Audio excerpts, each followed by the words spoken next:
He is an auditor by profession, philanthropist by passion, very much attached to the nation, and his knowledge is like a ocean. ஆக்சுவலாக இவர் வந்து கலைமாமணி விருது பெற்றவர். அது மட்டும் இல்லை, கலைத்துறைக்காகவே தன்னை அர்ப்பணிச்சிருக்கார். Apart from being a chartered accountant and practising auditor. எங்கள் அம்மா பற்றி சொல்லணுன்னா, ஒரு ஏழ்மையான குடும்பத்தில் பிறந்தவன். 7 பேரில் அவத்தி.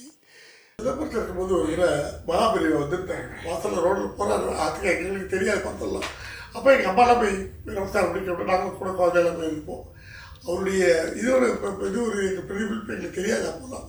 அதுக்கப்புறம் மெட்ராஸ் வந்ததுக்கப்புறம் தான் எங்கள் அம்மா அப்பா வந்து எப்படியாவது ஒரு 6 மாதத்துக்கு ஒரு காஞ்சிபுரம் போனோம், பெரியவாளை பார்த்துட்டு வரணும், எங்களை அழைச்சிட்டு போவான்.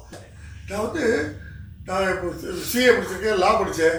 நிறைய பேர் இப்போ சென்ட்ரல் கவர்மெண்ட்டில் வந்து தேரா பேங்க்கில் நாமினேட் அப்பாயின்மெண்ட்டாக கனடா பேங்க் கம்ப்யூட்டர் சேர்மன் எல்லாம் இருந்திருக்கு.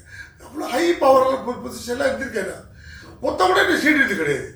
இப்போ போன ஒரு 4-5 மாதம் முன்னாடி மதுரை கோயிலுக்கு போயிருந்தேன். மீனாட்சி கோயில் லைனில் நிற்கிற விஐபி தரிசனுக்காக.